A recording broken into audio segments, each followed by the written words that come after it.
I want to know all about expectations, कि अगर कोई कहे कि हमें एक्सपेक्टेशंस हैं और हमें उम्मीद है कि वो सिर्फ सारी तू ही पूरी करेगा, कि हम चाहते हैं कुछ तो सिर्फ तुझसे ही चाहते हैं, उसकी खुशी की रिस्पॉन्सिबिलिटी क्या सर मैं ले सकता हूँ पूरी की पूरी?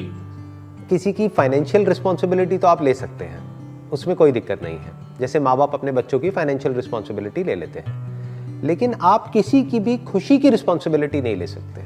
खुश होने की जो रिस्पॉन्सिबिलिटी है वो इंसान की खुद की है। क्यों? क्योंकि खुश होना, बोलना बड़ा सिंपल है कि खुश हो जाओ जी, बट खुश होना इज एन आर्ट। ये हर एक के बस का काम नहीं है। और जब एक लेवल पे आपकी अंडरस्टैंडिंग पहुंच जाती है तब आप खुश रह सकते हो लाइफ से। देखो, दो एक्सट्रीम है जहां पर एक आदमी खुश रह सकता है। मैं बता देता हूं वो दो एक्सट्रीम्स क्या हैं। या तो आदमी बिल्कुल ही बेवकूफ हो, वो खुश रहेगा। उसकी खुशी का मतलब क्या है कि मेरा पेट भर जाए, मैं खुश हूं। जब तक कि उसका पेट भर रहा है, जैसे आप किसी जानवर को देखो, जैसे ही उसका पेट भर जाता है वो खुश है, उसको और क्या चाहिए। तो अगर एक इंसान भी जानवरों के लेवल पर ही है, यानी कि जो अंडरस्टैंडिंग से बिल्कुल ही जीरो है, तो वो खुश रह सकता है, बशर्ते कि उसकी जान को खतरा ना हो, फिजिकली उसको कोई दिक्कत ना हो, दूसरा उसका पेट भरा हुआ हो। जो पूरी तरह से ना समझ है, जैसे कि एक बच्चा, वो खुश है, वो मस्त है। अगर वो कुछ तोड़ता भी है तो घर वालों को परेशानी होती है, बच्चे को थोड़ी ना होती है। समझ गए ना? उसके लिए अगर कोई चीज तोड़ दी और वो मान लो 10,000 रुपए की है तो उसको थोड़ी ना फर्क पड़ता है। उसके लिए क्या 10,000 और क्या 10 लाख, समझ गए? बिल्कुल। तो बच्चा मस्त है। क्यों? क्योंकि बच्चा ना समझ है। या फिर कोई बहुत ही समझदार आदमी जिसने जिंदगी को बहुत ही गहराई से समझ लिया है, वो मस्त है। बीच में जो लोग हैं वो सब फंसे हुए हैं, और 99.99% लोग बीच में हैं, जो हैं बेवकूफ लेकिन समझते खुद को समझदार हैं। अब ऐसे लोगों का क्या इलाज है? क्योंकि जो समझदार होगा वो कभी भी सामने वाले से कुछ एक्सपेक्ट करेगा ही नहीं, या उतना ही एक्सपेक्ट करेगा जिसमें आपको भी दिक्कत नहीं होगी।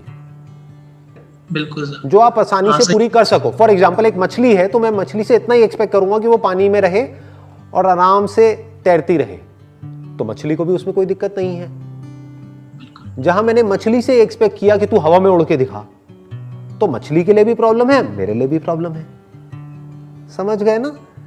तो ये दुनिया बेवकूफों से भरी है। ना समझ बेवकूफ नहीं है, ध्यान से समझ लेना। एक बच्चा बेवकूफ नहीं है, बच्चा ना समझ है।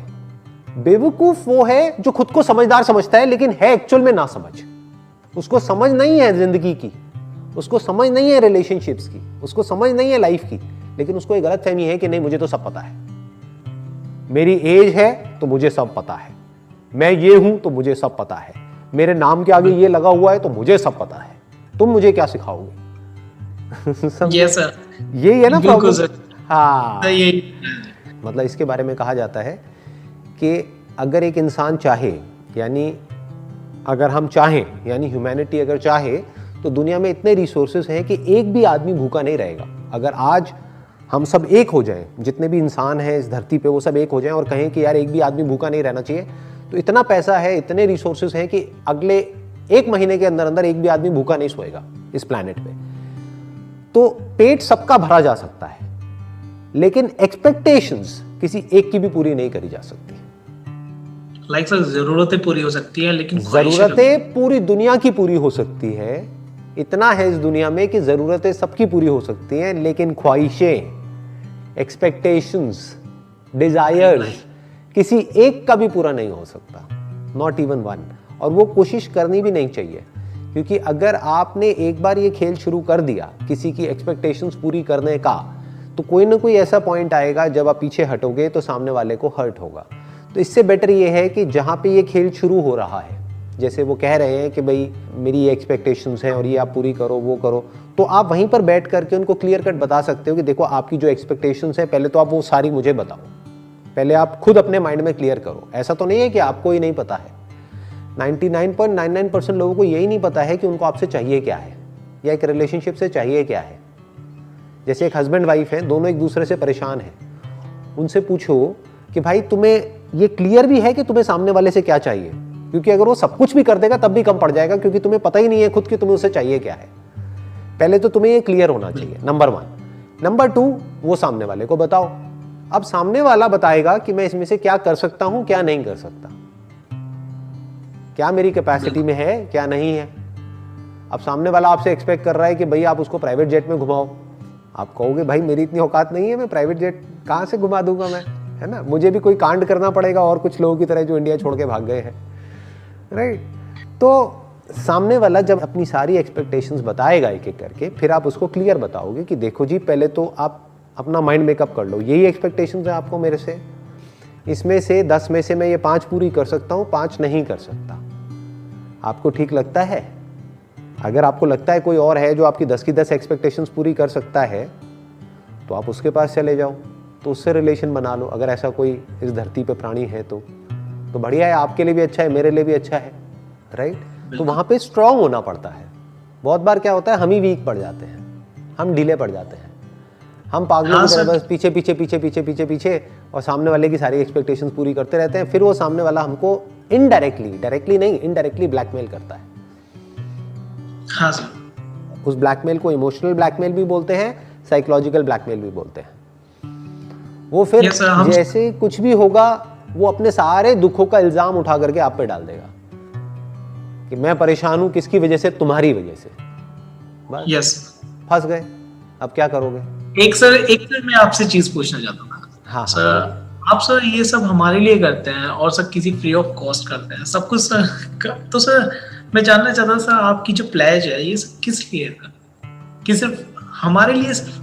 मैं एक बात कहूंगा, आप बताना कि वो सच है या झूठ है, कि मैं जो भी करने वाला हूं या मैं जो भी कर रहा हूं उसका असर पूरी दुनिया पे हो रहा है और होने वाला है। क्या सच है झूठ है? सच है सर।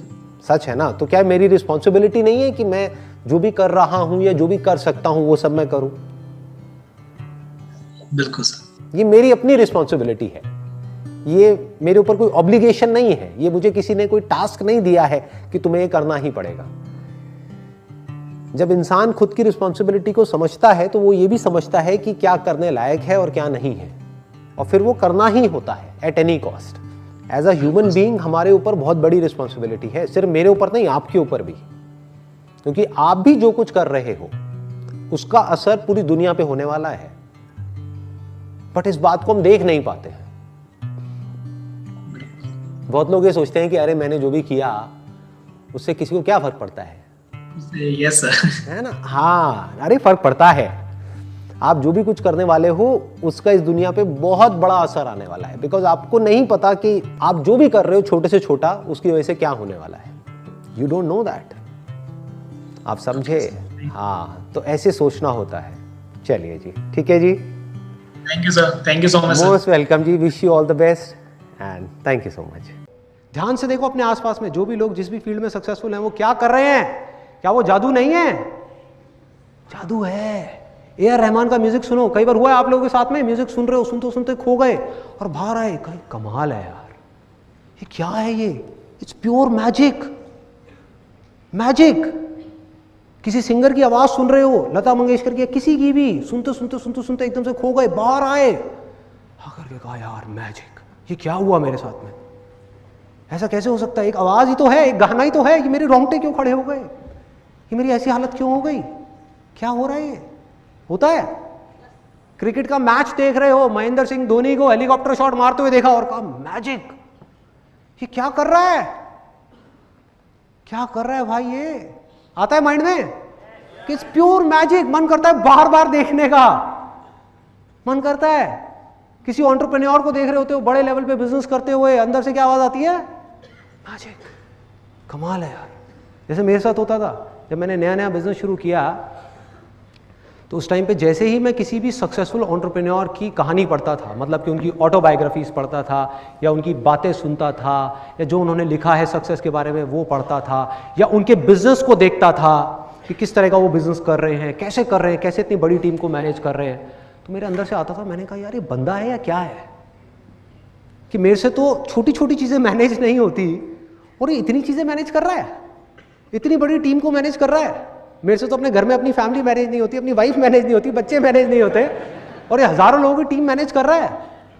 कर क्या रहा है ये? हजारों काम कर रहा है। कैसे कर पा रहा है? किसी इंसान के लिए कैसे पॉसिबल है? इतना बड़ा बिजनेस एम्पायर खड़ा कर दिया, कैसे कर दिया? स्क्रैच से। आता है माइंड में? मेरे माइंड में बहुत आता था। लेकिन आज जब उन सारे स्टेजेस को मैं क्रॉस कर चुका हूं, तो अपने एक्सपीरियंस के बेस पे आप सबको ये बात बोल सकता हूं, और हो सके तो इसको अपने अंदर तक जाने देना कि मैजिक नाम की इस दुनिया में कोई चीज नहीं है, कोई चीज नहीं है मैजिक नाम की, सिर्फ खेल है। और हम सब आप भी और मैं भी इस दुनिया में चाहे कोई भी काम कर रहे हैं, अलग अलग फील्ड्स में अलग अलग खेल खेल रहे हैं, हम सब खिलाड़ी हैं, अलग अलग फील्ड्स के खिलाड़ी हैं। बस फर्क क्या है, किसी खिलाड़ी की ऑब्जर्वेशन पावर्स थोड़ी सी कम डेवलप हुई है क्योंकि उसने उस पर कम काम किया है, किसी ने ज्यादा काम किया है तो उसकी ऑब्जर्वेशन पावर ज्यादा डेवलप हो गई, जिस वजह से वो उन चीजों को देख पा रहा है जो और लोग देख करके भी नहीं देख पा रहे, और वो उन चीजों को कर पा रहा है जो और लोग करना तो चाहते हैं लेकिन कर नहीं सकते क्योंकि वो उसको देख ही नहीं पा रहे। दूसरा फर्क क्या है, किसी खिलाड़ी की प्रैक्टिस थोड़ी सी कम है, किसी की ज्यादा है, किसी की बहुत ज्यादा है, और किसी की बहुत ज्यादा है, इतनी ज्यादा कि आप सपने में भी नहीं सोच सकते।